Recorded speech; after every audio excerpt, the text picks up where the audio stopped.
श्री शिवाय नमस्तुभ्यम। हर हर महादेव। दोस्तों, आप सभी लोग जानते हैं कि 27 जुलाई 2024 को पड़ रही है शनिवार सप्तमी तिथि। दोस्तों, यह जो शनिवार है श्रावण महीने में पड़ने वाला सबसे बड़ा शनिवार है, जिसका बहुत ही बड़ा और विशेष महत्व होता है। और ऐसा दिन पूरे साल में सिर्फ एक ही बार आता है। और दोस्तों, आप सभी लोग जानते हो कि शनिवार सप्तमी का अगर सबसे बड़ा कोई उपाय है तो वो 31 चावल के दाने वाला उपाय है। तो दोस्तों, इस शनिवार की सप्तमी तिथि के दिन आप लोगों को इस 31 चावल के दाने वाले उपाय को जरूर करना है। बहुत सारे लोग होंगे जिन लोगों ने इस उपाय को न किया हो, मतलब पूरा साल निकल गया, उन्होंने किसी भी दिन इस 31 चावल के दाने वाले उपाय को न किया हो। पर दोस्तों, आपके पास एक आखिरी मौका बचा हुआ है, जो कि 27 जुलाई के दिन। तो इस दिन आप लोगों को इस वाले उपाय को जरूर कर लेना है। भले ही आपने पूरे महीने भर इस उपाय को न किया हो, पर अगर आपने इस श्रावण महीने के सप्तमी तिथि के दिन अगर इस वाले उपाय को कर लिया तो आपको इस उपाय को करने का वो फल मिलेगा जिसकी आपने कभी कल्पना भी नहीं करी होगी। इसीलिए आप लोग इस वाले उपाय को एक बार जरूर कर लेना, ताकि आप लोगों के हाथ से यह मौका न जा सके और आपको इस उपाय को करने का फल मिल सके। दोस्तों, यह उपाय पंडित जी ने अपनी अभी की ही शिव महापुराण की कथा में बताया है, जिस उपाय को आज हम आपको बहुत अच्छे से समझाने वाले हैं। इस वीडियो को देखने के बाद इस उपाय को समझने के लिए आपको कोई और वीडियो को देखने की जरूरत नहीं पड़ेगी। तो चलिए दोस्तों, उपाय को शुरू करते हैं। देखिए, यह श्रावण महीने के शनिवार के दिन यह इतना खास होता है, इतना महत्वपूर्ण होता है। देखा है कभी कभी बड़े बड़े पूजा पाठ अनुष्ठान से जो मनोकामना पूर्ण नहीं होते, वो श्रावण महीने के दिन एक छोटे से उपाय करने से ही आपकी मनोकामना पूर्ण हो जाती है। और बहुत सारे लोगों ने इस उपाय को किया भी है और उनको इस उपाय को करने का फल भी जरूर मिला है। अगर आप लोग भी इस उपाय को करना चाहते हैं तो आप इस उपाय को पहले अच्छे से समझ लेना, सुन लेना, उसके बाद करना। आपको इस उपाय का फल जरूर मिलेगा। और इस उपाय को कर लेने से आपके घर में चाहे किसी भी प्रकार की दुख और समस्या क्यों न चल रही हो, आपको उसका कारण भी नहीं पता है कि भाई यह समस्या किस कारण से चल रही है, उसका कुछ भी कारण हो सकता है, जैसे पितृ दोष हो सकता है या किसी भी तरह का मंगल दोष भी हो सकता है। तो इस दिन आप लोगों को यह वाला उपाय कर लेना है। यह एक ऐसा उपाय है जिस उपाय को अगर किसी विशेष दिन पर किया जाए तो भाई उस विशेष दिन का जो है वह तो हमें मिलता ही मिलता है, पर हमने उस दिन पर इस उपाय को किया है तो हमें उससे भी बड़ा फल मिलता है। और फल बहुत जल्दी मिलता है, क्योंकि आप इस उपाय को बहुत ही बड़े और विशेष दिन पर कर रहे हो।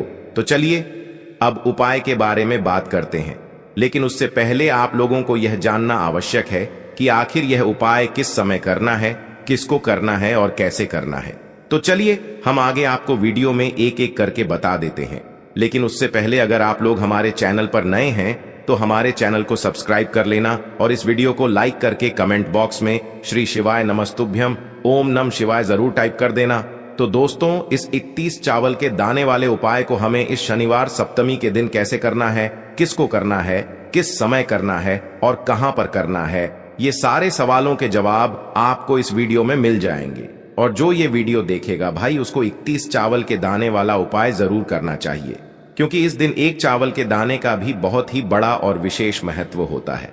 और जब बात आ जाए 31 चावल के दाने की, तो ये सोने पे सुहागा वाली बात हो जाती है और ये एक बहुत ही बड़ा उपाय हो जाता है इस शनिवार सप्तमी तिथि का। तो अब दोस्तों, इस 31 चावल के दाने वाले उपाय को आखिर करना किसको है, सबसे पहले हम लोग वो बात जान लेते हैं। तो देखो, घर की जो बड़ी माताएं बहनें होती हैं, उन माताओं बहनों में से कोई भी एक बड़ी माता बहन इस वाले उपाय को कर सकती है। और दोस्तों, अगर आप चाहें तो अपने घर में से सभी सदस्यों को भी इस उपाय को करवा सकते हैं। अगर किसी व्यक्ति की खुद की कोई मनोकामना है, खुद की कोई दुख और परेशानी है जो कि वह अपने लिए ही करना चाहता है, इस वाले उपाय को तो वह खुद अपने लिए भी कर सकता है। बाकी अगर कोई घर में से ऐसा है जो कि अपने पूरे घर परिवार की सुख और शांति के लिए ये वाला उपाय करना चाहता है, तो भाई वह भी कर सकता है, उसमें भी कोई दिक्कत वाली बात नहीं है। कहने का मतलब यह है कि इस उपाय को हर एक सदस्य भी कर सकता है और पूरे घर परिवार के सदस्य के लिए घर की बड़ी माताओं बहनों में से कोई एक माता बहन भी कर सकती है। माताएं बहनें अगर घर में उपस्थित न हो या वो यह वाला उपाय न कर पा रही हो, तो फिर घर का कोई बड्ढा सदस्य भी इस 31 चावल के दाने वाले उपाय को कर सकता है, चाहे फिर वह पुरुष ही क्यों ना हो। उसमें कोई भी दिक्कत वाली बात नहीं है। अब दोस्तों, इस 31 चावल के दाने वाले उपाय को हमें करना कहां पर है? हमें इसे शिव जी के मंदिर में जाकर करना है। बहुत सारे लोग प्रश्न करते हैं, हर एक उपाय को करते समय क्या हम इस उपाय को घर पर कर सकते हैं? तो इस वाले उपाय को आप घर पर नहीं कर सकते हो। इस वाले उपाय को करने के लिए आपको शिव जी के मंदिर ही जाना पड़ेगा। उसके बाद में दोस्तों, जो अगला प्रश्न निकल कर आता है वो यह आता है इस उपाय को लेकर कि आखिर इस उपाय को हमें किस समय करना है, सुबह के समय करना है कि शाम के समय करना है। तो देखो, इस वाले उपाय को आप लोग सुबह के समय भी कर सकते हो और शाम के समय प्रदोष काल में भी कर सकते हो। अब अगर आप पूछो कि भाई सबसे उत्तम समय कौन सा रहेगा इस 31 चावल के दाने वाले उपाय को करने का, तो हम आपसे बस यही कहेंगे कि इस उपाय को आप सुबह के समय करेंगे तो ज्यादा बेहतर होगा। बाकी अगर प्रदोष काल शाम के समय भी करेंगे तो भी अच्छा होगा, उसमें कोई भी दिक्कत वाली बात नहीं है। तो अब दोस्तों, जो अगली सबसे बड़ी और महत्वपूर्ण बात आती है वो यह आती है कि सुबह अगर हम उपाय को करेंगे तो हमें कितने बजे से लेकर कितने बजे तक के बीच में करना है, और शाम के समय प्रदोष काल में करेंगे तो हमें कितने बजे से लेकर कितने बजे के बीच में करना है। तो देखो, सुबह जितनी जल्दी हो सके आप उपाय को करने की कोशिश करना। बाकी अगर किसी कारणवश लेट भी हो जाओ, थोड़ी देर भी हो जाए, तो 10 या 11 बजे तक भी आप उपाय कर लेना, पर 12 बजे से ज्यादा देरी ना हो। ठीक है, इस बात का ध्यान रखना। उसके बाद में दोस्तों, अगर शाम के समय प्रदोष काल की बात करें, प्रदोष काल का जो समय होता है वो शाम के 6 बजे से शुरू हो जाता है। मतलब शाम के 6 बजे से लेकर 7 बजे के बीच का जो समय होता है, ये समय प्रदोष काल का समय होता है। पर अभी जो मौसम चल रहा है, इस मौसम में जो है शाम बहुत देरी से होती है। तो आप इस उपाय को 7 या 8 बजे के बीच में भी कर सकते हो। मतलब शाम के 6 बजे से रात 8 बजे के बीच में आप कभी भी इस वाले उपाय को कर सकते हो, उसमें कोई भी दिक्कत वाली बात नहीं है। अब दोस्तों, यहाँ पर इस उपाय को लेकर एक और सबसे बड़ी बात ये निकल कर आती है कि इस 31 चावल के दानों को हमें लेना कहां से होता है, और हमें इस उपाय को करने के साथ में क्या और कुछ भी सामग्री ऐसी होती है जो शिव जी के मंदिर लेकर जानी पड़ती है। तो देखो, यहां पर हम आपको बता दें, सबसे पहले आप लोग यह जान लो कि यह जो 31 चावल के दाने वाला उपाय है, सिर्फ और सिर्फ आप उपाय की सामग्री लेकर कभी भी शिव जी के मंदिर मत जाना, क्योंकि हमें भगवान के सामने ये नहीं दर्शाना है कि अगर हम भगवान शिव जी के मंदिर आए हैं तो अपने फायदे के लिए आए हैं। तो इसलिए जो भी पूजन सामग्री है, उपाय सामग्री है, 31 चावल के दाने, इसके साथ में आपको पूजन सामग्री भी जरूर लेकर जाना है। देखो, अगर सुबह के समय उपाय कर रहे हो तो सीधी सी बात है, 1 लोटा जल तो आप लेकर जाओगे ही जाओगे। वही 1 लोटा जल अगर मिट्टी का जल हो तो बहुत अच्छा रहेगा। मिट्टी का जल कैसे बनाया जाता है, इसके लिए हमने पहले से बहुत सारी वीडियोस बना दी है। आपके पास इस दिन एक आखिरी मौका रहेगा मिट्टी का जल शिव जी पर चढ़ाने का, और उपाय को करने का बहुत बड़ा आपको इस दिन फल मिलेगा। तो इसीलिए इस दिन हो सके तो भाई मिट्टी का जल चढ़ाना तो अपने साथ में कम से कम 1 लोटा जल तो आपको लेकर जाना ही जाना है। अगर मिट्टी का जल नहीं है तो घर का जल भी आप इस्तेमाल कर सकते हो। इसके अलावा जो भी पूजन सामग्री है, देखो 31 चावल के दाने ये अलग आपके रहेंगे, और जो आपकी पूजन सामग्री रहेगी वो अलग रहेगी। पूजन सामग्री में आप जो भी चीज लेकर जाना चाहे वो लेकर जा सकते हैं। एक बेलपत्र भी लेकर जा सकते हैं, उसमें कोई भी दिक्कत वाली बात नहीं है। वहीं अगर हम बात करें शाम के समय की, तो शाम के समय शिव जी पर जल नहीं चढ़ता है। इसीलिए शाम के समय आप लोग एक दीपक तैयार कर लें, जो कि गोलबत्ती का, आटे का, शुद्ध देसी गाय का घी का होगा, है ना। इस बात का आप लोगों को ध्यान रखना है, और इस दीपक को आपको घर से जलाकर नहीं लेकर जाना है, भगवान शिव जी के मंदिर में जाकर ही जलाना है। इस बात का भी आप लोगों को ध्यान रखना है। अब दोस्तों, यहां पर हमें इस बात को समझना है कि यह 31 चावल के दाने हमें लेना कहां से है। क्या हमें दुकान से लेकर आना है, या हमें अपने घर से लेना है, या कहां से लेकर आना है, और कौन से चावल लेना है, क्योंकि चावल भी बहुत प्रकार के होते हैं। तो देखो, इन सभी सवालों के जवाब आप लोग एक बात में सुन लो कि भाई ये जो उपाय है, इस उपाय में आपको ये नहीं देखना है कि भाई कौन से चावल है, कौन से चावल नहीं है। बस जो भी चावल ले रहे हो वो चावल का दाना सबूत होना चाहिए। मतलब साबुत होना चाहिए, टूटा हुआ नहीं होना चाहिए, कटा पिटा नहीं होना चाहिए। ये बात आपको ध्यान रखना है। बाकी आपका चावल बासमती हो या सादा चावल हो या कोई सा भी चावल हो, उसमें कोई भी दिक्कत वाली बात नहीं है। तो सीधी सी बात है कि आपके घर के रसोई घर में जहां पर आप भोजन बनाते हो, वहां पर जो भी चावल आपके उपस्थित हो, उन चावलों में से अपनी एक कटोरी भर लेना या एक मुट्ठी चावल अलग से निकाल कर रख लेना, क्योंकि हम 31 चावल ही यहां पर इस उपाय में लेने वाले हैं। तो हमें यह चावल के दाने गिनकर निकालने पर डिढेंगे। इस बात का आप लोगों को ध्यान रखना है। तो अपने उस चावल की कटोरी में से या चावल में से 31 ऐसे चावल के दाने आप लोग निकाल लो जो कि टूटे हुए ना हो, कटे पिटे ना हो, जिनमें कोई दाग ना लगा हुआ हो, है ना। अच्छे साबुत चावल के दाने 31 दाने आप लोग निकाल कर रख लो और इन्हें किसी भी एक कागज की पुड़िया में या किसी एक छोटी सी कटोरी में आप लोग रख लो, ताकि यह सुरक्षित रहे, आपके एक भी चावल का दाना इधर उधर ना हो और आपका उपाय भी पूरा अच्छे से हो जाए। तो भाई जैसे ही आपका उपाय की जो सामग्री है, 31 चावल के दाने ये तैयार हो जाते हैं, उसके बाद मैं आपको जो भी अपनी पूजन सामग्री है सुबह के समय कर रहे हो, तो 1 लोटा जल और 1 बेलपत्र या पूजन सामग्री जो लेकर जाना चाहो उसकी भी तैयारी कर लेना। और शाम के समय जा रहे हो तो भाई अपना जो दीपक है उसे तैयार कर लेना, ठीक है। और उपाय को करते समय शुद्धता का विशेष रूप से ध्यान रखना, ठीक है। सुबह सुबह स्नान करने के बाद ही उपाय को करने की आप लोग तैयारी करना।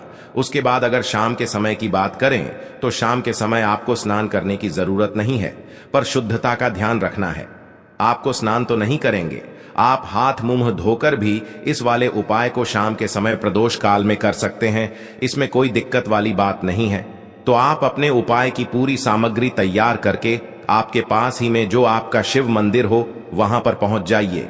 सबसे पहले शिव मंदिर में जाकर आप लोगों को उपाय नहीं करना है, पहले भगवान के दर्शन करना है, भगवान से आशीर्वाद प्राप्त करना है, फिर शिव जी की शिवलिंग के पास में आना है। शिवलिंग के पास में आने के बाद आप जो पूजन सामग्री लेकर आए हुए हैं, जैसे कि सुबह गए हुए होंगे तो 1 लोटा जल और जो भी पूजन सामग्री लेकर आए हैं आप उनसे भगवान शिव जी की पूजन कीजिए। सबसे पहले तो 1 लोटा जल ही चढ़ेगा, फिर आपको 1 बेलपत्र श्री शिवाय नमस्तुभ्यम का जाप करते हुए शिवलिंग पर चढ़ा देना है। उसके बाद में आपकी पूजन सामग्री चढ़ेगी। उसके बाद में अगर दोस्तों शाम के समय अगर आप इस उपाय को कर रहे हो तो अपने साथ में कम से कम 1 जो दीपक है गोल बाती का जो आप अपने साथ में लेकर गए हो, उस दीपक को मंदिर में जाकर अपनी माचिस से जलाना है और उस दीपक को शिवलिंग के पास में रखना है, ठीक है। इस दीपक को रखने के बाद ही आप लोगों को अपना ये वाला उपाय शुरू करना है और दीपक को ज्यादा पास में मत रखना, वैसे भी गर्मी पड़ रही है, भगवान शिव जी को आंच नहीं लगनी चाहिए, है ना। तो भाई जैसे ही आपकी पूजा अर्चना हो जाती है, आप भगवान शिव जी को प्रसन्न कर लेते हैं, उसके बाद में शिवलिंग के पास ही में आप कहीं पर बैठ जाइए। सामने या आसपास जिस जगह पर आपको बैठना हो वहां पर बैठ जाइए और अपने वह 31 चावल के दाने अपने सामने निकाल कर रख लीजिए, क्योंकि अब यहां पर उपाय को यहां पर करने की आपको तैयारी करना है। और इस तरीके से जब आप उपाय करेंगे, पूजन सामग्री करने के बाद, पूजन अर्चना करने के बाद, तो आपको उपाय का फल बहुत जल्दी और बहुत बढ़ा होकर मिलेगा। तो अपने 31 चावल के दाने अपने सामने निकाल कर रख लेना और यह जो उपाय है यह आपकी सीधे हाथ की हथेली से होगा, इसलिए इस बात का भी विशेष रूप से ध्यान रखना है। तो सीधे हाथ की हथेली का प्रयोग करके ही आप लोग अपना इस वाले उपाय को करना। अपने सामने जो भी आपकी कागज की पुड्डिया है उसको खोल कर रख लो, या कटोरी है तो भाई उसे अपने सामने रख लो और अपने वह 31 चावल के दाने निकाल लो, ठीक है। उसके बाद में दोस्तों अब आपको क्या करना है कि शिवलिंग आपके सामने होगी, तो आपने वह 31 चावल के दाने एक एक करके जहां पर आपने बेलपत्र चढ़ाया है, आपको शिव जी के शिवलिंग के ऊपर चढ़ाना है। कहां पर चढ़ाना है? शिवलिंग के ऊपर चढ़ाना है और कहीं पर भी नहीं चढ़ाना है। आपको अपने हथेली से तो शिवलिंग के ऊपर चढ़ाना है, भले ही फिर वो अपने आप जलाधारी पर गिर जाए या मतलब वहीं पर गिर जाए, उसमें कोई दिक्कत वाली बात नहीं है, पर आप चढ़ाओ शिवलिंग के ऊपर ही।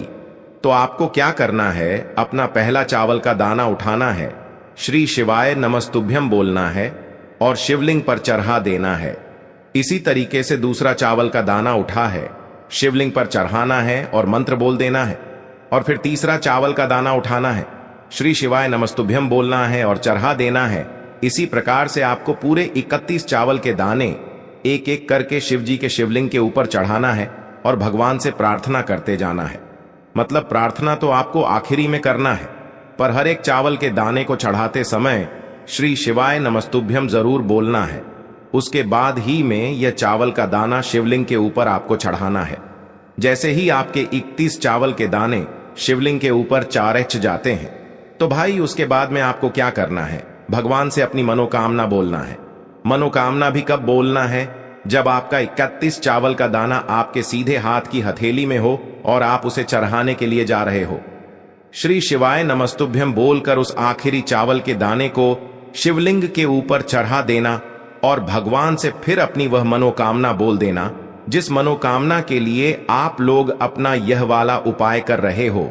जिस भी दुख और परेशानी के लिए आप लोग अपना यह वाला उपाय कर रहे हो, उसके बाद में जैसे ही आप अपनी मनोकामना बोल देते हो, आपका यह वाला उपाय पूरा हो जाता है। पर दोस्तों, उपाय को करने के बाद आप लोगों को 2 मिनट भगवान शिव जी के मंत्र का जाप जरूर करना है और मंत्र का जाप करने के बाद भगवान से एक और बार प्रार्थना करना है अपनी मनोकामना के लिए या अपनी जो भी दुख और परेशानी है उसके लिए। इसके बाद में आप लोग भगवान को देखकर भगवान से प्रार्थना करके उनसे आशीर्वाद लेकर वहां से उठ सकते हैं और अपने घर पर जा सकते हैं। बस दोस्तों, यहां पर ये वाला उपाय पूरा हो जाता है। इस तरीके से जो भी व्यक्ति छोटी छोटी चीजों का ध्यान रखते हुए इस 31 चावल के दाने वाले उपाय को करेगा, निश्चित सी बात है उसे उसकी मनोकामना जल्द ही पूर्ण होगी और जो भी दुख और परेशानी है वो भी बहुत ही जल्दी दूर होंगे। और दोस्तों, अगर आपको हमारी ये वीडियो पसंद आई हो तो हमारे इस वीडियो को लाइक और चैनल को सब्सक्राइब जरूर करें। हर हर महादेव, ओम नमः शिवाय।